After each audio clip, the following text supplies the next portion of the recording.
سڵاو بینەرانی خۆشەویستی تلویزیۆنی کۆمەڵە، زۆر خۆشحاڵم بۆەوەی جارێکی تر دێمەوە خزمەتتان لە بەرنامەیەکی تری دیالۆگدا. ئازیزان،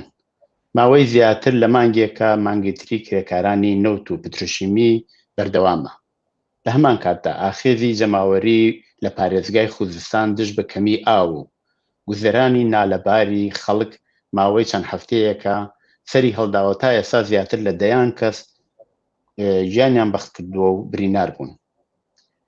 لێکدانەوەی هەلو مەرجی سیاسی ئێران و گۆڕانکاریەکانی داهاتوو تەوەری بەرنامەی ئەم جارەی دیالۆگە لەگەڵ هاوڕێ ئیبراهیمی عەلیزادە دەبیر ئەوەڵی کۆمەڵە. تکایە لەگەڵمان بن. کاکسە ئیبراهیم بەخێر بی بۆ بەرنامەی دیالۆگ. زۆر سپاس بۆ ئێوە و سڵاومەیە لە خزمەت بینەرانی تەلەڤیزیۆنی کۆمەڵەدا. هاوڕێ ئیبراهیم، لە ڕۆژانی ڕابردوودا پلەنۆمی نۆهەمی کومیتەی ناوەندی کۆمەڵە بڕێوە چوو. پێشەوەی بچینە سەر پرسیارەکانمان، تکایە بۆ بینەرانی ئەو بەرنامەیە ڕوونکەنەوە کە گرنگترینی ئەو بابەتانەی کە لە پلەنۆمەدا باسی لێکرا کامانە بوون. ڕاگەاندناوێک لەو بارەوە بڵاوبووتەوە کە تێیدا دەتوانم بڵێم سەرخەتی قسە و باسەکانی پلەنۆمی تا ڕادەیەکی زۆر تێدایە، وەلی دەرهەڵ لە وەڵامی پرسیارەکەی دەتوانم بڵێم کە سەرجەم 5 تەوەرەی سەرەکی بەحسەکانی داگرت بوو. یەکیان بارودۆخی سیاسی ئێران، ینی هەم وەزعی ڕژیم و ئەو ئەزمەیە کە تێیدا گرفتارە بەلایەنە جۆرە جۆرەکانیەوە، هەم وەزعی ژیان و گوزرانی خەڵک و ئەو فەلاکەتە ئابوووریەی کە هەموو وڵاتی داگرتووە و هەروە هەم ڕەوتی ڕوو لە گەشەی خەباتی جەماوەری و لە پاڵ ئەوەشدا وەزعی ئۆپۆزیسیۆنی کۆماری ئیسلامی. ئەمە لە واقعدا تەوەرەی یەکەمی بەحسەکانی پلەنۆم بوو. تەوەرەی دووەمی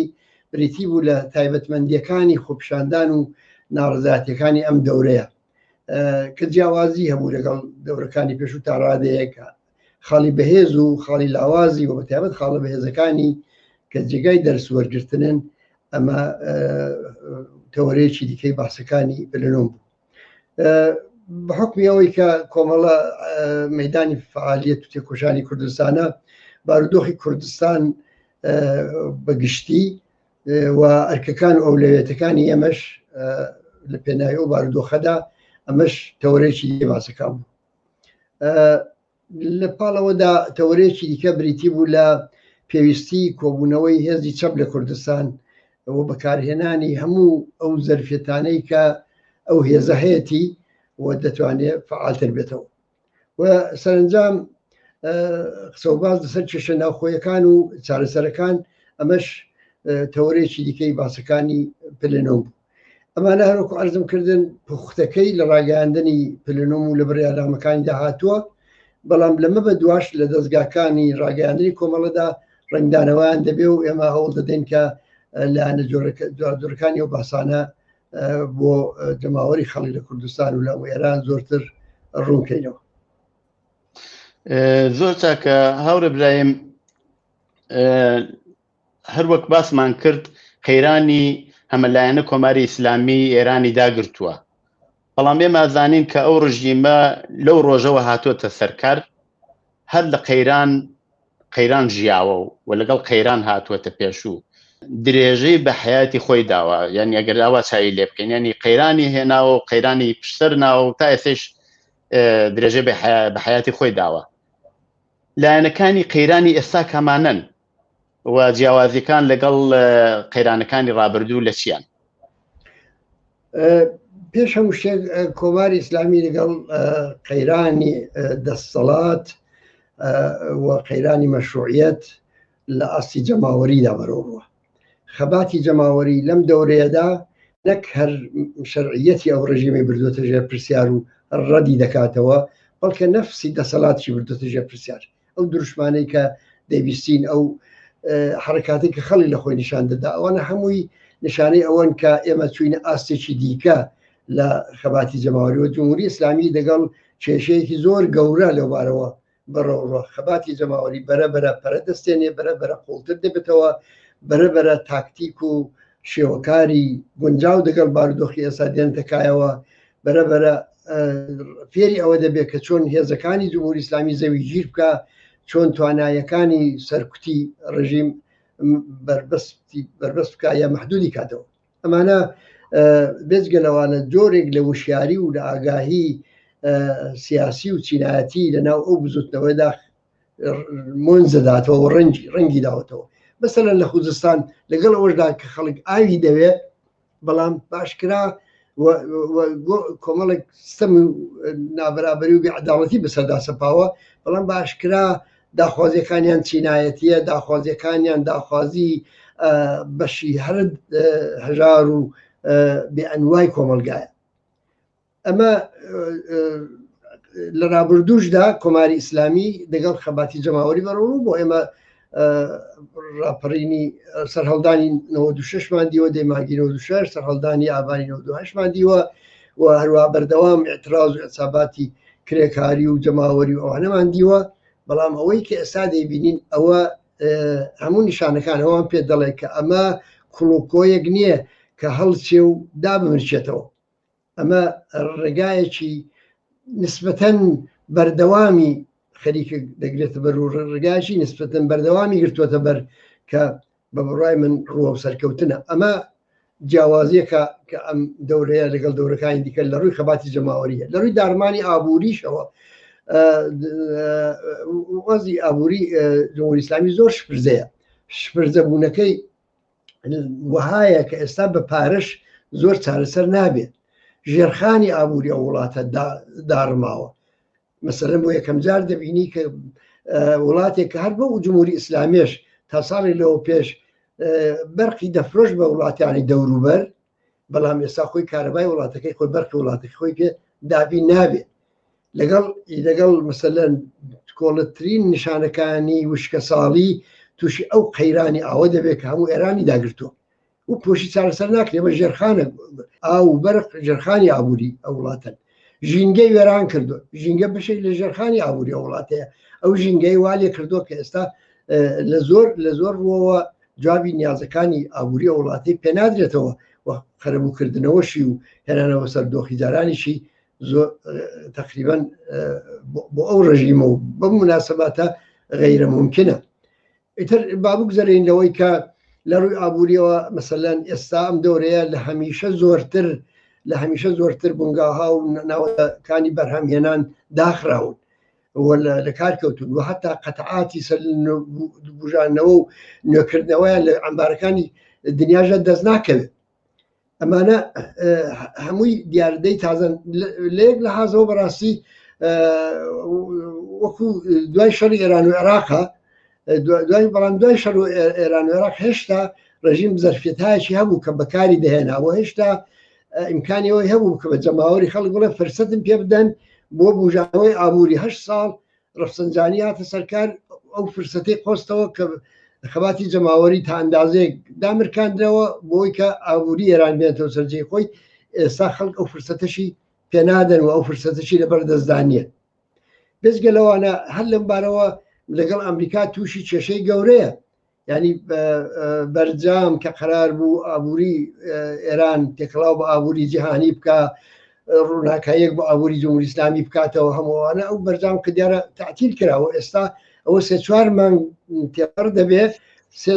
لە 3 مانگ مزاکرە و گفتوگۆ بەردەوامە، بەڵام بەبێ هیچ نەتیجەیەک تعتیل بووە بەبێەوە کە تەنانەت دیاری بکەن کەکەی دووبارە دەست پێ دەکەنەوە و هیچ نیشانەیەکیش نییە کە بە ئاسانی ئەو تحریمانی کە ئەمریکا لەسەر ئابووری ئێران داینابوو ئەوانە بەرتەرەف بێت و تازە ئەروەکو ئەرزمکردن هەموو ئەوانش بەرتەرەف بێ ئەو ئابووریە وها دارماوە کە بەو ئاسانیانە و بەو چکە لابردنی تحریمەکان و یەکی لابێوێکی بێنێ و بەم بێنەوە بەرەیە بەمەش ناتەوە سەرجەی خۆی. بارودۆخی ڕۆژهەڵاتی ناوەڕاستیش گۆڕاوە. بارودۆخی ڕۆژهەڵاتی ناوەڕاست یعنی ئێستا ڕۆژهەڵاتی ناوەڕاست بۆتە مەیدانی ململانی ئابووری ئەمریکا و چین. ینی ئەمریکا بڕیاری داوە لەسەرەوە ساغ بووتەوە کە دەبێت واردی ململانیەکی جددیتری ئابووری بێ لەگەڵ چین تا کاتێک هێشتا توانی تراوەوە. هێشتا ئابووری ئەمریکا یەکەمە لە دنیادا، دەی هەوێت لەو فرسەتانی خۆی کەڵ وەربگرێ و بربەستێک لە بەردەم چیندا بنێ. زۆر چاکە ئێستا کە ئەوان بەیەکەوە خەریکی ئەو ڕقابەتەن، ئەگەر مەسەلەن فەرزکە چین بی هەوێت لە ڕۆژهەڵاتی ناوەڕاست لەگەڵ ئەمریکا ڕخابەت بکە خۆ ناتوانێت سەرفی نەزەر بکە لە بازاری وڵاتانی دیکەی ڕۆژهەڵاتی ناوەڕاست وڵاتانی عەرەبی و ئەوانش هەمویان ئێستا نەیاری کۆماری ئیسلامی یعنی وەزعێک بۆ جمهوری ئیسلامی لە ڕووی ئابووریشە و لەو لەحاظەوە و سیاسیەوە خۆڵقاوە کە توانای مانۆردانی لە نێوان ناکۆچەکانی زلهێزەکانی دنیا زۆر مەحدود بۆتەوە و ئەوەشی پێ ناکرێت کەوابێ ڕووناکایەکیش لەو لەحاظەوە نییە کە بڵین لە کەلەبەرەکانی ئەو ڕخابەتە جیهانیانەدا جێگایەکی زۆر یا جێگایەکی بەرچاو بۆ کۆماری ئیسلامی هەیە خاڵشێک کە جیاوازیە ئەوەیە کە ئێستا زیاتر لە هەمیشە استراتێژی جمهوری ئیسلامی لە دەرەوەی سنوورەکان شکستی خواردووە ئەگەر ڕۆژێک مەسەلەن لە لوبنان یا لە عێراق سەرتەوهمات خۆشباوەری خەڵک نفوزێکی هەبوو لەوێ ئێستا پەرچەمی جمهوری ئیسلامی دەسووتێنن کۆنسۆلگەرەکانی ئاور تێبەردەدەن و تەنیا لەسەر ئەساسی هێزی چەکداری بەکرێگیرا و یا هێزی چەکداری مەحەلی ئەوێ تۆزێک لە زمینە و ئیمکانی مانەوەی ماوە لە سووریە کار لە خەریکی دەرکردن هەموو ئەو فاکتۆرانە کە لە ڕابردووشدا ئەلبەتە بوون بەڵام من ویستمەوە بڵێم کە هەمویان تونتر بوونەوە و جیاوازی هەیە لەگەڵ قەیرانەکانی ڕابردووی کۆماری ئیسلامی. ئێوە ئاماژەتان بە شەڕی ئێران و عێراق کرد و دواتریش کۆماری ئیسلامی زۆر جار تووشی قەیران بووە و زۆر جاریش ئەو قەیرانانەی سەر ناو هاتێتە دەرەوە یا هەلی کردووە. ئایا پێتان وایە ظەرفیەتی کۆماری ئیسلامی بۆەوە ئەم جارە بتوانێت ئەو قەیرانە هەل بکات و یا بێتە دەرەوەلیت لە چەند دازێکایە؟ بە بڕای من ظەرفیەتی جمهوری ئیسلامی بۆ چارەسەرکردنی و قەیرانانە زۆر مەحدود بێتەوە ناڵم هەموو ظەرفیەتەکانی خۆی لە دەست داوە لەبەرەوە ئەوزای دنیا لە گۆڕاندا لە عالمی سیاستدا بریان ناتوانێت بە شێوەی قەتعی لەم بارەوە قەزاوت بکە بەڵام لە زۆر بوارەوە مەسەلەن فەرزکە جاران دەیتوانی خەڵک بێنێتە بەردەم سندوقی دەنگدان ئەو سەفرە نەیتوانی دەزانی کە ئەو بایکۆتە عەزیم موسەتەسەری کە بۆ ئینتخابات وتی ڕیاسەت جمهوری کرا خەت هەرگیز سابقەی نەبووە توانای ڕیفۆرمیشی نییە لە مەسەلەن نەکرد توانای ڕیفۆرمی نییە توانای چارەسەرکردنی کێشە هەنووکەیەکانیشی نییە مەسەلەن بۆ نمونە کۆرۆنا کۆرۆنا بوو کارەساتێک لە ئێران تەنانەت ئێستا خەڵک ڕویانە کردە ئەرمەنستان و ئەولاولا بۆ واکسن وەشاندن بۆیە توانای ڕفۆرمیشی نییە و ئەگەر بۆ سیستمەکەشی وها گەندەڵە وها گەندەڵ بووە کە دایرەی دەسەڵاتیش وها بەرتەسک بۆتەوە وها مەحدود بوونەوە کە ئەگەر تەنانەت پوڵپارەیەکیان دەستکەوێ لەو سیستمە گەندەڵەدا ناتوانن استفادەی لێ بکەن و ڕفۆرمی پێ بکەن دەبێتەوە سەرکوت ئەگەرچی خۆ دەوری هەیە بەڵام بەقەدەر جاران دەوری نەماوە چونکە جەسارەتی جەماوەش زۆر چۆتە سەرێ و دەزانین کە لەگەڵەوەژا ئێستا مەسان لە خوزستان لە شوێنەکانی دیکە ئێران زەبروزەنگ دەمێنێ کوشتاریش دەکا هەمووانە بەڵام خەڵک ناپرینگێتەوە و ئەو قسە و باسانەی کە خەڵک بە ئازادی لەسەر مدیا کۆمەڵایەتیەکان لەسەر تۆڕە کۆمەڵایەتەکان دەیکەن بە عەلەنی دەیکەن بە ناونیشانی خۆیانەوە دەستە سەر چوارپایە و قسە دەکەن ئەمە نیشانەی ئەوەیە کە ترسیان لەو ڕژیمە ڕژاوە و ناترسن لەوەی کە دەزانن خۆ سەرکوت هەیە بەڵام لە هەمان کاتدا جەماوەرەکە وها تووڕەیە و جەماوەرەکە وها تا ئەندازەیەک بڕوا بەخۆشی پەیدا کردووە کە سەرکوتیش دەورێکی زۆری نییە بە بڕوای من بەڵام تەنیا شانسێک کە کۆماری ئیسلامی هەیەی پرژوبڵاوی ڕیزەکانی ئۆپۆزیسیۆنە و ڕوانگەی جۆراوجۆریان بۆ داهاتوو نهایەتەن جمهوری ئیسلامی لەو عەرسەیەدا تاعین تەکلیف دەکرێت لە عەرسەی شکلگرتنی ئالتەرناتیودا بالاوەی ئەوە کە لە ترساندنی خەڵکیش لە شۆڕش زۆر کەڵک وەردەگرێ ینی خەڵک دەترسێنێ لەوەی کە ئەگەر ئەو ڕۆتە ئیدامەی بێ و ئەگەر خەڵک ئەو زیادە خوازانە بکەن و ئەگەر ئەمنیەت نەبێ و ئەوە نەبێ ئێران دەبێتە عێراق و ئێران دەبێتە سووریە و ئێران دەبێتە لیبی و بۆ ئەوەش زۆر لەسەر بەسلا ترساندنی چینی مامناوەندی کۆمەلگا تەبەقەی متەوەسط سەرمایە گوزاری دەکات چونکە بالاخره طبقەی متوسطی سەرەوە ممکنە هەرچەند ناڕازیشە و لەو ڕژیمەش بێزار بێ بەڵام شتێکی هەیە بۆ خواردن و شتێکی هەیە بۆ ژیان و نیگەرانە لەوەی کە ئەوەی لەدەست بچێت بەڵام ئۆپۆزیسیۆن دەتوانێت ئۆپۆزیسیۆنی چەپ و ڕادیکاڵ دەتوانێت لەسەر زەمینەی ئەو مەوجە عەزیمە سیاسی و چینایەتی و پێشڕەوەی کە کۆمەلگای ئێران داگرتووە بەهێز بێ کێشە و ناکۆچەکانی ناوخۆی بەرتەرەف بکە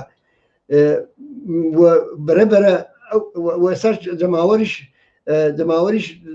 ڕێگای ئەویان دیوەتەوە کە چۆن بەردەوام بن لە خەبات و تێکۆشانیان لە دژی ئەو ڕژیمە کڵوکۆیەک هەڵ نچێ و دابمرچێتەوە با مەسەلە ئەوەیە کەی ئالتەرناتیڤێک نهایەتەن مەقبوڵیەتی کۆمەڵایەتی پەیدا دەکات ئەو کاتەیە کە دەتوانین بە قەتعیەتەوە بڵێن کولەکەی ڕوحی ڕژیم خەریکی شکانە مەسەلەن بۆ نمونە فەرزکەین ئەگەر لانیکەم بۆ ئۆپۆزیسیۆنی ڕادیکاڵ یا بۆ ئۆپۆزیسیۆنی پێشڕە و لائیک و سکۆلار لە ئێران یا بۆ تێکڵاوێک لەوانە یا جەبهەیەک لەوانە موقعیەتێک وەکو بزوتنەوەی سەوز کە چینی کە پشتیوانی چینی متوسط و مامناوەندی کۆمەلگای لە پێش بوو موقعێتی ئاوە بەدەست بێنێ خب ئەوە مانایەوە بەدیل خەریکە ساغ دەبێتەوە ئەو وەختی ئەوان ئەلبەتە چونکە دان دەبێت ئەساسی جمهوری ئیسلامی تێک بدەن وەنیان دەتوانێت بزوتنەوەکەش خەریک بوو لەو چوارچێوە دەچوە دەرێ دەوری خوان بۆ نەجێڕا و چونە حاشیەوە و دوایش فرامۆش کران بەڵام ئەوەی کە ئێستا مهمە ئەوەیە کە ئەگەر ئێمە دەمانەوێت زەرفیەتەکانی جمهوری ئیسلامی بۆ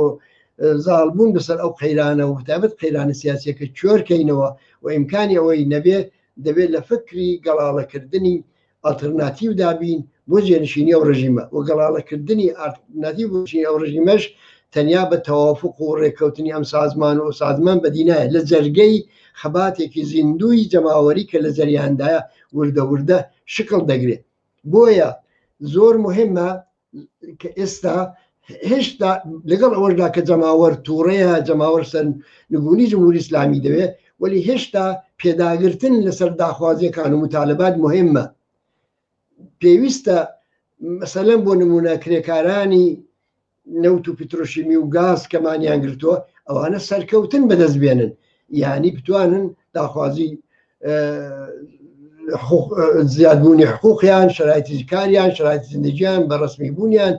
و هەموو ئەو داخوازیانی کە هەیەە ئەو داخوازیانە دا بسەپێنن بزوتنەوەی خەڵکی خوزستان دەبێت سەرنجام جمهوری ئیسلامی ناچار بکە لە تەقسیمی عادڵانەی ئاو لە هەموو ئەو سیاسەتە چاواشانەی کە گرتوێت بەر بۆ ئەوەی کە نهایەتەن خەڵکی خوزستانی وەجیان هێناوە لە بێ ئاوی و لەوەدا دەبێت جمهوری ئیسلامی مەجبور بکرێت بۆی کە بەرقی ئەو وڵاتە تأمین کاکە مەرجی ئەساسی ژیانە لە هەموو زمینێکدا حقوقی بازنشستەکان حقوقی معلمان هەموو ئەوانە ئەو متالباتە بەردەوامبوونیان مهمە ئەو مانایەوە نییە کە ئێمە بە تەرحکردنی ئەم بەحسا وازمان لە سەرنگونی شۆڕژگەرانەی کۆماری ئیسلامی هێناوە ئێمە لەم ڕێگایەوە بە پێداگرتن لەسەر ئەم متالباتە زەمانەتی بەردەوامبوونی ئەم بزوتنەوە کۆمەڵایەتیانە دەمانەوێت تەمین بێ دابین بێ لەگەڵ ئەوەشدا بەرەبەرە خەڵک ڕەهبەرانی خۆی بناسێ ئەحزابی سیاسی خۆی بناسێ بتوانێت انتخاب بکە خۆی متشکل بێ خۆی ڕەهبەرانی تایبەت بەخۆی لە جەرگەی خەباتی خۆیدا پەروەردەکە و سەرنجام وەکو زۆر نمونەی دیکە لە دنیا بارودۆخ بۆ شکڵگرتنی ئالتەرناتیوێک فراهەم بێت کەوایە مەسەلەکە ئەوە نییە کە جمهوری ئیسلامی ئایا دەتوانێت بەسەر ئەو قەیراندا زاڵبیاننا مەسەلەوەی کە ئێمە چ دەکەین ئەگەر ئۆپۆزیسیۆن دەست سەر دەستیەک دانێ ئەگەر ئەو بزوتنەوە کۆمەڵایەتیانە دابمرشێنەوە ئەگەر لە فرسەتەکان و لە دەرفەتەکان باش کەڵی وەرنەگیرێ خۆ جمهوری ئیسلامی وەکو ڕژێمێکی زەعیف هەردەمێنێتەوە هەورە برایم هەروەک ئەزانن ئێستا اعتراضات لە ئاسێکی بەرینە بەردەوامە مەسەلەن بۆ نمونە تەورێز هاتە لە شارەکانی ئازەربایجان بەتایبێت تەورێز بۆ پشتیوانی لە خەڵکی خوزستان هاتە سەرشەقام و لە زۆربەی شارەکانی تری شەروە پێتان وایە کە کۆماری ئیسلامی چکادانەوەیەکی ئەبێ بەرامبەر بەم ئەوە پرسیاری یەکەممە بەرامبەر بەم ئاعترازاتە و ئەوەی کەیشیانەوەیە کە پرسیاری دووەمەوەیە جیاوازی ئەم ناڕەزایەتیانەی ئەم جارە لەگەڵ ناڕەزایەتەکانی ساڵی 96 و 98 چییە لە چیایە چۆنی هەڵەسەنگێنەوە پێش هەموو شتێک واقعیت ئاشکرا ئەویش ڕژیم بەرامبەر بەو شەپۆلی ناڕزایەتی و ئەعتسابات و ئێتراز خۆپیشاندان و ئەمانەکە کەوتەوە دەستەپاچێ و ترساوە و ئەم دەستەپاچە بوون و ترسانەی لە قسەی ناتەبای مەئمورانی کاربەدەستانی ڕەهبەرانی لە هەموو جێگایەکە ئەوە دیارە و تەنانەت دەتوانم بڵێم تا ئەندازەیەک لە ناو ڕیزەکانی خۆشیاندا لە خوارەوە جۆرێک لە هەڵوەرین دەستی پێکردو نمونەمان ئێمە بیستۆ لە ڕۆژانی ئەخیردا کە پاسدارانێک بوون تەنانەت نیروهای انتزامیەک بوون کە دەستوری تەقام لە خەڵی پێدراوە بەڵام نەیان کردو تا جێگایە کە فەرماندەهانی سوپای پاسداران لە چەند ڕۆژێکیدا مەجبور بوون خۆیان بچنە خوزستان و لە نزیکەوە قەزیەکە هدایەتکەن زۆر ینی وەحشەت زەدەن لەوەی کە مەوجی خەباتی جەماوەری و سەرتاسەری بوونی و هەموو ئەوانە تەزەلزول بخاتە ناو ڕیزەکانیەوە هەمیشە ئیمکان پەزیرە و هەمیشە دەبێ حسابێک بۆ ئەوە بکرێت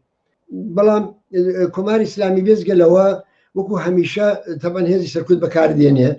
و هێز سەرکوتیش باسم کرد کە کارایەکانی وەکو جاران نییە مەحدودە بەڵام هاوکات هەوڵیش دەدا تەفرەقە بخاتە ناو جەماوەرەوە لە هەموو زەمینەیەکدا هەوڵی ئەو تەفرەقە ئەندازیەی هەیە لەلایەکەوە مەسەلەن فەرزکە خەڵکی خوزستان ئەوە خەریکن بۆ سەرەتایی ترین مافی خۆیان خەریکە خەبات دەکەن بۆ ئاو بۆ بەرق بۆ مەسەل بۆ شتی زۆر ئەساس سەرەتایی بەڵام فەزایشی ئاوە دەخەنەڕێ کە ئەوە جۆری لە جیاوازی خوازیە و ئەوە ئێران خەریکە دەبێتە لیبی و هەر گۆشەی بدەستێکێکە و ینی بەو تەبلیغاتی فریوکارانە هەوڵ دەدەن تەفرەقە بخەنە ناو جەماوەرەوە و ئەو ڕیزیە گرتووی کە بەرامبەر بە جمهوری ئیسلامی خەریکە شکل دەگرێت ئەو ڕیزیە گرتووە بشکێن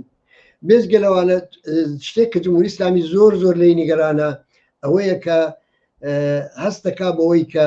لە دەرونی ئەم حرەکات و ئەترازاتە خەریکە جۆرێک لە ئاگاهی و تەشەکل سەر هەڵدەدا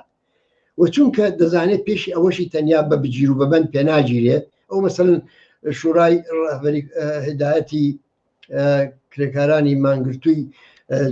نەوت و گاز و پێترۆشیمی ئەو بالاخره مەوجودیەتی خۆی خەریکە تەحمیل دەکات دوو ڕۆژی دیکە هەیەتی مذاکرە کننده لێرە و لەوێ دیاری دەکات بۆ گفتووەکردن و زەمزەمەی ئەوەی کە ئێمە شوڕای ئیسلامیمان ناوێ ئێمە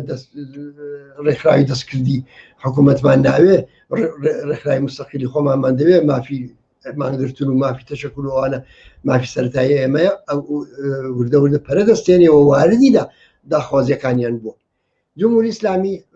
لە پێناوی ئەو تەفرەقە ئەندازیەوە ئەو ئیسلا سیاسەتە فریوکارانەی هەڵدەدا بۆ ئەو نوعە تەمایل و ئامادەیە کە لەناو کرێکاران و ناو خەڵکی ناڕازیداهەیە بەدیل دروستکە مەسەڵەن ئێستا لە هەفتەپە دیتمان هەوڵی دابۆی کە حرەکەتێک تحت عنوانی عەداڵەت خوازی و ئەوانە بخاتەڕێ ئەوە لەو جەریاناتی ئەخیردا هەر بەو جۆرە ژمارەیەک کەسی نزیک لە خۆی یا بەڕان کەم و زۆر تێکەڵاو دەگەڵ بجوتنەوەی کرێکاری هەموو ئەوانە خەریکە جەزب دەکا فریویان دەدا یا تەتمیعیان دەکا بە شێوەی لە شێوەکان بۆ ئەوەی کە جۆرێک لە ڕێکخراوی زەردی لە نەوعی تازە دروستکە نەک خۆ دەزانێت شوڕای ئیسلامی و خانەی کارگەروانە وەڵامیان نەداوەتەوە یا وەڵامی ئەو دەورەیە نین خەریکە ئەوانە دەکەن ئەوە تاوجگای کە بە بەشی ئەوەی پرسیارەکەتان مەربوتە خۆی جمهوری ئیسلامی و تاغیر فکری جمهوری ئیسلامی بیر لە ڕێگاحلای جۆر دەکەنەوە بۆ بەڕەو ڕووبوونەوە دەگەڵ ئەو مەوجی ناڕزایەتیە کە سەرکوتکردن یەکێکیانە بەڵام تەفرەقە خستە ناو جەماوەر ترساندنیان لە شۆڕش بە جۆرێک لە جۆرەکان فریوکارانە خۆیان هەماهەنگ دەگەڵ بەسا بەعزی لە داخوازیەکانی خەڵک نیشان بدەن وەسان بۆ نمونە چەند جار تا ئێستا حەسەنی ڕوحانی کوتێتی ئەو کرێکارانی جنوب حەقیانە و فلانە بەڵام چ بکەینەوە شرکەتە پەیمانکاریەکان کە مافیاوان دەخۆن و باشە ڕسیدیجی پێ دەکەینەوەوان بەڵام لەو لاشەوە هەڕەشەوە گۆڕشەوە بگیر و ببند و ئەنواعی مثلا محدودیەتیان بۆ دادنێن زۆر پێویستە ئەمانە ئەم تاکتیک و شگردانەی دوژمن بناسرێ بۆ بزانین چۆن خونسا دەکرێنەوە. سەبارەت بەوەی کە تەفاوەتی ئەم بزوتنەوانە ئێستا لەگەڵ 96 و 98 چییە؟ چەند مەسئلەی مهمە. یەک ئەوە کە خەڵک جەماوەری خەڵک لە تەجربەی 96 و 98 دەرسیان وەرگرتووە، یعنی 96 و 98 ڕووداوێک نەبوون کە هاتبن و ڕۆیشتبن و بڕۆنە ناو مێژووەوە لە مێژوودا باسییان بکرێت. ئەمانە لە حافزەی زیندوی هەر ئەم ساڵانی ئەخیری ئەم نەسلی ئەتراب معتەرض و مبارزەدا وجودیان هەیە. خۆیان دەزانن کە جمهوری ئیسلامی لەگەڵ ئەوەشدا 100 شار لە 96 150 شار لە 98 خەڵکەکەی هاتە سەر شەقام و ئیرادەی شۆڕجەرانی خۆیان نیشاندا و زۆر جەسوورانە دەگەڵ دژمن بەڕێوەبوونەوە هیچیان لەو لەحاظەوە لە لەحاظ جەسارەت و لەحاظ ڕوحیەی تعەڕوزی و ئەوانەوە کەم نەبوو، بەڵام بالاخره جمهوری ئیسلامی سەرکوتی کرد و توانی دای بمرچێنێتەوە. خۆ خەڵک دەزانێت پس ئەگەر ئەوەی پێکراوە دەبزانین لاوازی کارەکەی ئەمە لەکوێدا بوو. خەڵک ئێستا متەوەجێ بوون لاوازی کارەکەی ئەوان لە ئەوە بوو کە ڕێگایەکیان نەگرت بۆ بەرنیان توانی بۆ ڕێگایك ببەر کە بەردەوام بن، کە دوژمن نەتوانێت بە هێزی سەرکوتگەری خۆی هەمووی و بە تەواوی لە متەمەرکز کا و بەکاری بێنێ. دەبێت کاری چوا بکەن هێزی سەرکوتگەری دژمن پرژۆ بڵاو بێ، لە شوێنی جۆراوجۆر دەرگیر بێ، لە 100 سەحنەدا دەرگیر بێ، نەتوانێت تەمەرکز بکاتە سەر شوێنێک. ئەوە لە جێگەی خۆی دەبێت بەردەوام بێ بۆەوەی کە وردە ماندوو بێ، شەکەت بێ، ڕوحیەی لە دەست بدا. هەموو ئەوانە خەڵک وردۆدە متەوەجێ بوون. ئەوەی ئێمە لە دوای تارەی ئۆکراینیە کە هاتە خوارێ و وردە ئەترازات دەستی پێکرد، ڕەوتێکی نوێ دەبینین کە ئەو ڕەوتە نوێیە بۆنێکی بە ئاشکرای لە ئاگاهی و لە وشیاری پێوەیە. یعنی تەجربەی مستەقیمی خەڵک ئەوە دەڵێ کە ئێمە نابێ کڵوکۆیەک هەڵکڕێنین کە دوایی بە ئاسانی بنیشێتەوە. وردە خەریکن ڕێبەرانی محەلی خۆیان پەروەردە دەکەن، ڕێبەرانی محەلی خۆیان دەناسێنن و لە هەمان کاتدا دەستکەوتیش بەدەستێنن. ینی جمهوری ئیسلامی تر ناچار دەبێت لە بەعزم بوارێکە سەرچیسەکانی شڵکات چ دەکات لەگەڵ ئەتسابی 100,000 کرێکاری نەوت و گاز و پێترۆشیمی کەسبینە زۆر ئەگەری ئەوە هەیە پێشێتە مەدانی کارگەرانی ڕسمی شەو لەگەڵەوە چ دەکات مەجبورە لە بەعز شتێکەکەم کاتەوە مەجبورە لەو تەعهوداتێک کە داوێتی بوو لە عێراق و لە لوبنان و لە فەلەستین و لە یەمەن و لەوانەکەم کاتەوە.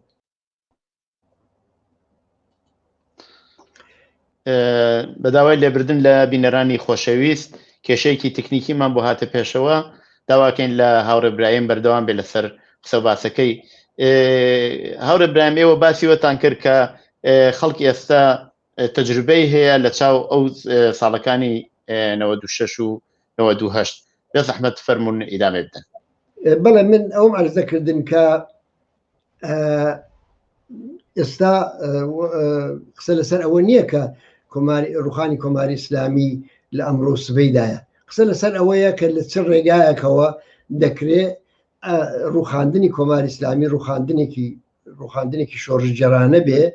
و هاوکات بەدیلێک بێتە سەرکار کە خەڵک لە چاڵێکەوە نەکەون لە چاڵاوێکەوە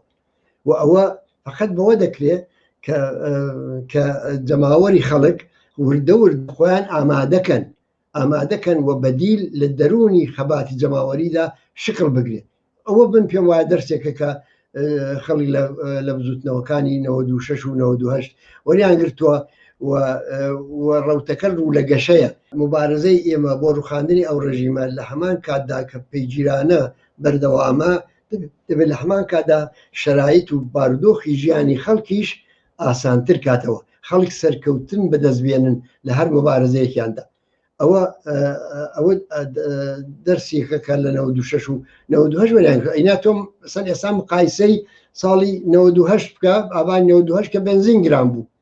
خۆ بنزین گران بوو خەڵک ڕژا سەر خیابان، خۆ ئێستا ئەو گرانی و پەلاکەتێکایە بە چەندین قات زۆرترە لەوەی کە لە 98 فشاری بۆ خەڵکێناوە بە خۆی گرانبوونی بنزینەوە. بەڵام خەڵک دەزانێت ئێستا تەجربەی 98 پێی دەڵێ کە دەبێ هەنگاو بە هەنگاو بچێتە پێشێ و جمهوری ئیسلامی لە هەموو سنگەرێکدا ناسار بێ بە پاشەکشە تا لە سنگەری آخردا مەلی دەشکێ. هەوڕ برایم ئەگەر ئێمە بینە سەر مەسەلەی کوردستان پێم خۆشە بزانم جێگە و نەقشی کوردستان لەم خەبات و ڕاپەڕینەدا چییە و ئەتوانین پرسیار بکەین کە ئایا چه ئینتزارێک یا لە کوردستان لە خەڵکی کوردستانە چێت لە بابەت ئەم خەباتە وایە سەر لە ئارادایە؟ بێگومان کوردستان هەروە سەنگەری ئەوە کوتومانە سەنگەری شۆڕشی ئێران بووە و دەمێنێتەوە و ئەوە تەنیا ئیدعایەک نییە یا ئاژیتاسیۆن نییە، ئەمە بە پێی شرایەتی عینی ئەمە دەتوانین ئەو قەزاوەتە بکەین. ئەگەر مەسەلەن فەرزکە ئێستا مقایسە بکەن لەگەڵ ساڵانی 57 و 58 1950 ئەو ساڵانەی کە دەورەی شۆڕژگەرانە بوو و خەڵکی کوردیش وەکو هەموو کۆمەڵانی خەڵک لە ئێران دەوریان نوان لە ڕووخاندن ڕژیم پاشایەتی و پاشانیش دەوریان نوان لە پاراستنی دەستکەوتەکانیان و لە پاراستنی ڕوحی مقاومەت بەرامبەر بە کۆماری ئیسلامی. بەڵام بە ئێستا مقایسە بکەین لەگەڵ دۆرە لەم 42 ساڵەدا خەڵکی کورد وشیاری زۆرتر بووە، ئەحزابی سیاسی لە ناویدا جێکەوتوتر بوون، تەجربەی زۆرتر بەدەستێناوە، لە جاران ناڕازیترە و زۆرتری زۆرم لێکراوە چ لە سیستەمی نەتەوایەتیەوە چ لە ڕووی سیستەمی چینایەتیەوە چ لە ڕووی مەحرومیەت و ئەو تەبعیزاتەی کە هەیە لە کوردستان و هەموو ئەوانە لە هەموو ئەوانەوە زۆرتر لەژێر فشاردایە. یعنی هەموو ئەو زەرفیەتانەی کە ئەو وەخت کەوتە کار بۆ ئەوەی کە کوردستان بکاتە سەنگەری شۆڕشی ئێران هەم لە خەبات بۆ ڕووخاندنی ڕژیم پاشایەتی و هەم لە پاراستنی دەستکەوتەکانی ئەوانە هەموو زەرفیەتانەی ئێستا ارتقام پەیدا کردو. جامعەی کوردستان حزبیترە، جامعەی کوردستان وشیارترە، با تەجربەترە، گەلێک مەیدانی جەماوەریدا هێز و توانای خۆی بەرامبەر بە جمهوری ئیسلامی تاقی کردەوە، مانگرتنی گشتی کردووە، خۆپیشاندان بووە، تەظاهورات بووە، حرەکەتایکی جەماوەری گەورە بووە، خەباتی چەکداری بووە، هەموو ئەوانە دەستیان داوەتە دەست یەک و کوردستانیان لە مۆقعێتێکی تایبەتیان بۆ کوردستان دابین کردو. ئەوە بەو معنا دەڵێم پەسکەوایە کوردستان هەروە دەوری دەمێنێ ئام لەوەی کە ئەمڕۆ تەظاهورات دەکرێت یا ناکرێ، بەڵام ئەو زەرفیەتانە هەرماون و دەژبینین لەو ساڵانی ئاخیردا کوردستانیش قەت دوانەکەوتۆ لە شوێنەکانی دیکە، بەڵام لە هەمان کاتدا ئەو حرکاتێک کە لە کوردستان دەیبینین بۆ نیشانەی ئەو تەجربە و ئەزمموی 42 ساڵەی پێوە دیارە و خۆشببختانە و ئەزممون و دەستکەوتانە لەلایەن تشکیلاتی وەکو کۆمەڵشەوە دائیمەن دەکەوێتە بەرچاو و دائیمەن جەمبەندی دەکرێت و دائیمەن دەخرێتە بەرچاوی خەڵک. بۆ خودی کۆمەڵەش کۆمەڵە کە کۆڵەکەیەکی ئەو بزوتنەوەیە بووە مقایسە بکەن وەضعیەتی کۆمەڵە ئێستا لەگەڵ ساڵی 56 و 57 کە پێمان نادەورەی شۆڕژگەرانەوە لە ڕووی کادرەوە، لە ڕووی ڕۆشنبینی سیاسیەوە، لە ڕووی بەرنامە و استراتێژەوە، لە هەموو ئەوانەوە ئەسڵەن کۆمەڵی ئەمڕۆ قابلی مقایسەی لەگەڵ ئەو کۆمەڵەیە کە واردی انقلابی 57 و دوای ساڵەکانی دواتری بوو. پسکەوایە هیچ دلیلێک نییە کە کوردستان هەروە لە ڕووی ئەو شرایط عینیەوە کە تێدایە نەبێتە گوڵی سەرتۆپی مبارزە و خەباتی لێبراوەنە بۆ دابینکردنی داخوازەکانی کۆمەڵانی خەڵکی ئێران و سەرنجام بۆ ڕووخاندنی کۆماری ئیسلامی. بەڵام ئەمانە مانای ئەوە نییە کە هەموو شتێک خۆی لە خۆیدا ڕەدیف دەبێت، ئەمە کاری دەوێت، ئستراتێژی ڕۆشنتری دەوێت، کۆمەڵە پێویستە وەکو حزبێکی سیاسی مەسئول تێدا دەرکەوێت، خۆی نەخزێنێتە گۆشەی ئۆپۆزیسیۆنێکی بەدوور لە هاوسەنگێز و بە دوور لە دەرکەوتن لە ئاستی حزبێکی سیاسی مەسئول. بە بڕای من هێزی ڕادیکاڵ و چەپ لە کوردستان زۆر دەوری چارەنووسازی هەیە لەوەی کە کوردستان چ نەخشێک پەیدا دەکات لە شۆڕشی داهاتووی ئێراندا. ئایا دەکەوێتە دایرەی بەندوبەست و سازشایەکی زیانبار؟ ئایا جۆش و خڕۆژی خەڵک دادەمرچێتەوە؟ ئایا خەڵک دادەبڕێت لە مبارزاتی سەراسەری و لە هاوپەیمانانی سەراسەری خۆیان؟ یا خێر و هەموو ئەو مەدانانە بە چروپڕی و بە لێبڕاوی تێدا دەور دەنوێنێ ئەوە هەمووی گرێدراوە بەهۆی کە کۆمەڵە وەکو تەشکیلاتیی ڕادیکاڵی سۆسیالیست وەکو کۆمەڵەیە کە تاریخێکی هەیە و مێژوویەکی هەیە لە ناو کۆمەلگایدا چۆن دەور دەنوێنێ بۆیە لەگەڵ ئەوژا کە ئێمە ئومێدەوارین و دڵنیاین لەوەی کە کوردستان دەورێکی گرنگی دەبێت لە شۆڕشی ئاهەنگی ئێراندا بەڵام لە هەمان کاتدا وتمان کە ئەوە بەو مەرجەیە کە کۆمەڵە ئەم دەورە مێژوویە کە لەسەر شانێتی ئەم دەورە بەڕێوە من دڵنیام کە دەیباوە ئێمە هەوڵی بۆ دەدی. هەوڕە برامێوە ئاماژەتان بە بڕێک لە دەور و نەقشی کۆمەڵە کرد لەم باسەدا بەڵام پێم خۆشە وە زۆر جاجی باسی ئەو لەوێتەکانی ئێمە کراوە پێم خۆشە ئەگەرە کرێت سەرەکی ترین ئەو لەوێتەکانی ئێمە لەم دەورەدا بۆ بینەران باس بکەم. لە ڕاستیدا ئەو لەوێتانەی کە پێشتر باسمان کردوون وتمانن هەمویان گرنگن مەسەڵەن وتمانە پێگەی کۆمەڵە لە ڕێبەری خەبات لە دژیستەوی نەتەواتی دەبێت بەهێز بێ وتمانە کە جەمسەرێکی بەهێزی چەپ و سۆسیالیست لە کوردستان دەبێت ڕێک بخرێ وتمانە کە تەشکیلاتی حزبی ئەمە دەبێت لە بەتایبەت لە کارگا و لە شوێنە کرێکاریەکان پەرە پێ بدرێ وتمانە زەرفێت و توانایی تەشکیلات بۆ ڕاکێشانی لاوانی شۆڕژێر و کۆمۆنیستی چالاک لە زانکۆکان لە نێو معلیماندا لە شوێنە فەرنگیەکانی پێشکەوت و پێشڕە و لەواندا دەبێت ئەو زەرفێتانە ببرێتە سەرێ ئەوانە هەمووی مهمن وتمانە مەسەڵەن لە تۆڕە کۆمەڵایەتیەکان و لەو ئیمکاناتی تەکنیکە تازەی کە پەیدا بووە دەبێت باشتر کەڵ وەربگیرێ وە گەلێک ئامادەیتر ئەمانە هەمیشە زۆر گرنگ بوون و ئێستاش گرنگن بەڵام ئەوەی کە من دەمەوێت لێرە شارەی پێ بکەم ئەوەیە کە کۆمەڵە ئەزمونێکی هەیە و زەرفێتگەلێکی هەیە کە بۆ بارودۆخی ئێستای کۆمەلگای ئێران و ئەو جمو جۆڵە گەورەی کە تێیدا کەوتۆتەڕێ زۆر مهمە کە ئەمانە ئەو زەرفێتانە بکەوێتە کار و ئەو تەجربانە بەکار بهێندرێ و خەڵکیانی وەربگیرێت ئەوەی کە پێم وایە ئێستا ئەولەویەتە پێش هەموو شتێک دەبێت ڕوحی شرایەتی ئێستا دەرک بکەین ڕوحی بارودۆخی ئێستا ئەوەیە کە خەڵک جوڵاوە جەماوەر هاتوۆتە سەر شەقام کرێکار ئەتساب دەکا جۆرێکی لە ئاگاهی و شیانی سیاسی مۆنز دەداتەوە لە ناو حرکات و ئەترازاتی جەماوەریدا کەوایە کۆمەڵە دەبێت زۆر جددی پێ بنێتە مەدانی کاری علەنیەوە ئێستا وەختی ئەوەیەکە لە هەموو ئەو تەجربیاتەی کە ئێمە هەمان بۆ فعالیەتی علەنی لە ساڵانی ڕابردوو قسەمان لێ کردووە یا لە ساڵانی 50 یا لە دەورەی ڕەونەقی خەواتی پێشمەرگایەتی هەمووانە هەمووی ئەوانە دەبێت ئێستا بە باشترین شکل بکەوێتە کار خەباتی ئەم دەورەیە بە نهێنی سازمان نادرێت من ئەوە کە دەڵێم مانایەوە نییە کە تشکیلاتی نهێنی سازماندانی ئیدامەکاریەکەی کەمامیەتە دەبێت ئەوە ستون و بەسا کۆڵەکەی ئیدامەکاری ئەمەیە بەڵام ئەمە کۆڵەکەی ئیدامەکاری ئێمەیە بەڵام لە هەمان کاتدا جوابی نیازی ئێستا ناداتەوە تێکۆشەرانی ئێمە هەوسوڵاوانی ناسرا و خۆشەویستی ناو جەماوەر دەبێت وردە خۆیان دەرخەن خۆ من ناڵم خۆیان بخەنە ڕاستەوخۆ خۆیان بخەنە بەرتیغی دوژمن هەموو ئەو ڕێنوونیانەی کە ئێمە بارها و بارها کردوون ئەوانە بەکاری بێنن بەڵام دەبێت لە کونجی ماڵ بێنە دەرێ لە کونجی ماڵی جەلساتی مەخفی و محدود بێنە دەرێ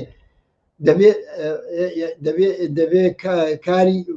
خۆیان بۆ کاری گەورە لە مەقیاسی علەنیدا ئامادەکەن لە دەرەوەی وڵاتیش من پێم وایە تێکۆشەرانی ئێمە دەبێت کاری لە مەقیاسی گەورەدا بنێن سوورەوە من ڕێزم هەیە بۆ ئەو ئەکسیۆنانەی کەم تعداد کە لێر و لەوێ هاوڕێیانی ئێمە یا ڕێکخراوەکانی ئۆپۆزیسیۆن دەیکەنەوەوانە بەڵام ئەوە ناتوانێت ئەو فشارە مؤثرە بێ بۆ سەر جمهوری ئیسلامی مەسەلەن لە دەرەوەی وڵات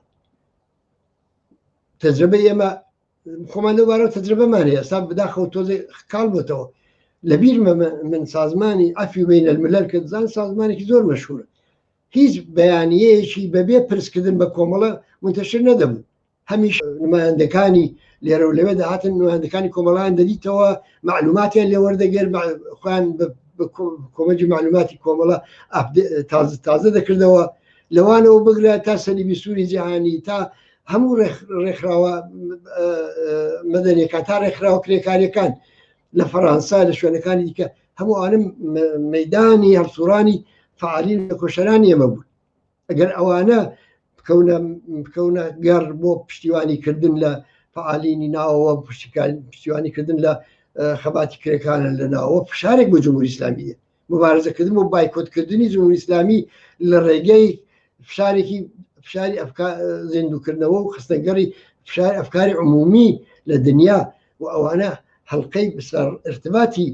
ئێمە دەگەڵ ئەفکاری عمومی لە دنیا ئەو ڕێکخراوە مەدەنیانە خۆ دنیا خاڵی نە لەوانە تەنانەت لە کوردستانی عێراقیش هەروە ئیمکانات و زەرفێتای کە کۆمەڵە هەیە وەکو تەشکیلاتی عەلەنی لێرە دەبێت فعالانەتر لە چارچەوەی ئیمکانات و زەرفێتەکاندا بکەوێتە کار لە ناوەوەی وڵات بەتایبەت زۆر مهمە کە ئێمە ئەو حەڵقە واستانەی کە ئێمە تەشکیلاتی ئێمە بە خەڵک وەسڵ دەکات زۆرتر بە خەڵکی وەسڵ دەکات ئەو حەڵقە واستانە بدۆزینەوە من دەڵێ مەسەلێکە دەڵێ ئەدەبەشکیا مفتی حەزبی ئەدەبان با میسالێک لە حەزبی تودەتان بۆ بێنمەوە وەختێک حەزبی تودەیێران نەسلێک لە ڕۆشنفکرانی ئەو جامعەیە لە شاعری لە نووسەری لە فیلمسازی لە هونەرمەندی تەئاتری و لە دەیان بواری دیکەی ئەدەبی و هونەری و جەماوەریدا بە حەزبی تودە مەربوط بوون بەبێەوە کە تودەیش بن و حەزبی تودە لەو ارتباطاتە کەڵکی وەردەگرت بۆ وەسڵ بێت بە جەماوەر ئەسەن خۆی تەجربەی خودی کۆمەڵە شەرەوان پێ دەڵێ خۆ ئێمە ئەگەر بمان هەوێ ئەم ڕەوتە یعنی ڕەوتی هاتنە دەر لە پەناوپەسیوان ڕەوتی لە ئەولەوێ دانانی کاری عەلەنی و دەرکەوتن لە ئاسی عەلەنیەکە ئێمەمانەوە بگرینە بەر خۆ لە سفرەوە دەست پێ ناکەین ئێمە سونەتمان هەیە سابقەمان هەیە چ شتێک کۆمەڵی بێرەگەیان بە تعبیراتێکی زۆر سادە لە ئارمانەکانی ئێمە بە تعبیراتێکی زۆر سادە لە بەرنامەی ئێمە خەڵک بوون بەلایەنگەری خەڵکێکی زۆر بوون بەلایەنگەری کۆمەڵە بەڵام لە پاڵ ئەوەدا کۆمەڵە بلافاسلە کە ئەو هێزەی هاندا بە پێی وەزن و هاوسەنجێک پەیدای کردبوو لەم ئاستەشدا دەرکەوت لەو ئاستەشدا خۆی نیشاندا نەبوو بە سازمان ڕێکخراوێکی ئۆپۆزیسیۆنی سرف کار فەقەت گروی فشار بێ یا ئفشاگەر بێ هەر کاری ئفشاگەری بێ نا ئێمە کارمان ئفشاگەری نەبوو تەنیا ئێمە کارمان ئەوە بوو کە واردی معادلاتی قودرەت بووین واردی دەسەڵات بووین واردی بەحسکردن لەسەر دەسەڵات بووین ئێمە ڕاماگەیان ئاتەش بەس لە کوردستان بەبێ موافقەتی کۆمەڵە ناکرێت ئێمە وەختی نەراتی هەیەتی نوناتی گەری کورد پەیدا ضرورەتەکەی مەطرح بوو ڕۆژهای توولانی بەحسمان کرد لەسەرەوەی کە چ نەخشێکمان بێ لەو هەیەتەدا حاضر نەبوون بە ئاسانی نەخشێکی زۆرتر بین بە حەزبی دموکرات بالاخره سەرنجام لە تەوافقێکدا سازشێک شکلی کرد و حەزبی دموکرات بوو بە سوخەنگوو مامۆستا شیعزیدی بوو بە ڕئیس بۆ ئێمەش بووین بە ئەندامی بەڵام مەقسوودم وایە لەو ئاستەدا دەرکەوتین ئێستاش کۆمەڵە نابێ بچێتەوە ناو لاشی ئۆپۆزیسیۆن بوونی خۆیدا دەبێت لە هەمان کاتدا کە ئۆپۆزیسیۆنێکی کارایە لە هەمان کاتدا بیر لە دەسەڵات و لە ئایندەی سیاسی کوردستان بکاتەوە هەر لە ئێستاوە ئێمە ئاهرۆمەکانی کە ئێمە جەماوەر خەڵک بە دەسەڵات دەگەێنێ دەبێت تەبلیغی بکەین دەبێت وەبیری خەڵکی بێنینەوە ئەو بنکەکان شۆڕاکانی مەحەلات و ئەبزارانەی کە لە ڕێگای کۆمەڵەوە خەڵک دەسترسی پێ پەیدا کردو و تەقوێت بوو هەموو ئەوانە فعالکەینەوە دەمەوێت بڵێم کە کۆمەڵە دەبێت نیروی خۆی بناسێ و دەوە تەقوێتی کە و لەو ئاستەدا زاهر بێ ئێستا دەورەی دەرکەوتنی کادرەکانە دەورەی خۆناساندنیانە دەورەی کەسبی تەجربە و دەستوەرگرتن لە ڕابردوویە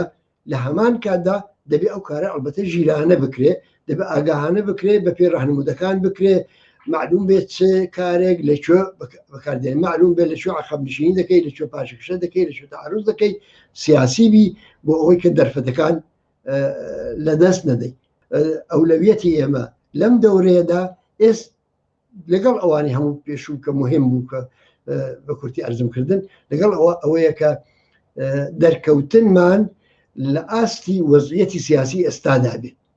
ئەوە پێم وایە حەقی مسلەمی هێزی چەپ و ڕادیکاڵە لە کوردستان، پێشینەی قوربانیەکانی جەماوەریبوونی هەموو ئەوانە ئەو حەقەی پێدەدا کە ئەو ئیدعایە بکە و ئەو توانایە لە خۆی نیشان بدا کە لەو ئاستەدا زاهر بێ. هەور ئیبراهیم، ئێوە باسی ئەولەوێتەکانتان کرد و هەروەها ئاماژەتان بە زۆری کرد. چ چاوەڕوانیەکمان نەبێت لە کۆمەڵە و بەتایبەت وەگشتی حزبی کۆمونیست بۆ جێبەجێکردنی ئەم ئەولەوێتانە؟ ئەگە بمێ لە یەک کەلامدا خولاسەی کەمەوە، دەبێت حزبێکی سیاسی مدێرنی ئەوڕۆیی بین. بەڕاستی لە مقدمەیەکی 15 خاڵیمان لە ئستراتێژی حزبی کۆمونیست ئێراندا باس کردووە و ئەمانە زۆر مهمن. ئەوە هەموو ئەوانە بەکردەوە بەڕێوەبەری. ئەگەر ئەوانە هەموو بەکردەوە بەڕێوەبەرین، ئێمە لە سیمای حزبێکی سیاسی مدێرنی ئەوڕۆیی بخۆمانەوە دەگرین یا لانیکەم لێ نزیک دەبینەوە. مثلا بۆ نمونە لە حزبێکی سیاسی مدێرنی ئەوڕۆییدا اختلافی نەزەر لەناو حزبدا تحمل دەکرێت. لە حزبێکی سیاسی ئەوڕۆیدا فکر و ئەندێشە و نەزەری سیاسی و جیهانبینی بە دەنگی یەکلایی ناکرێتەوە، بە دەنگی یەکلایی ناکرێتەوە. ئەوە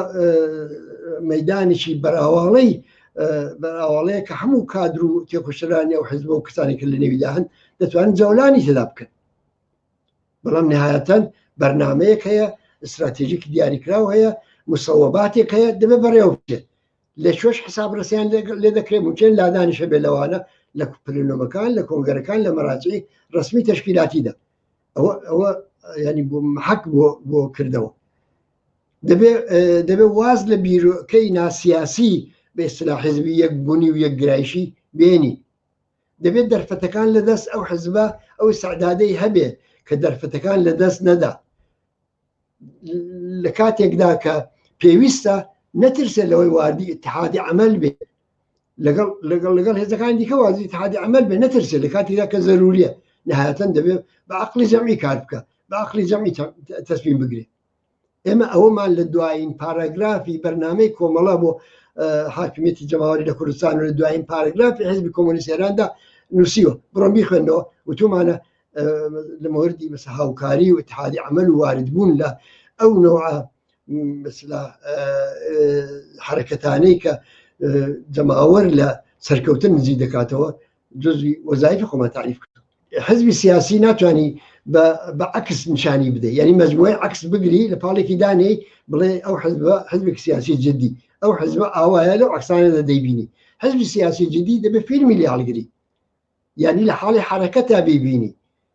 چونکە ئەمە لە حاڵی حرەکەتدایە،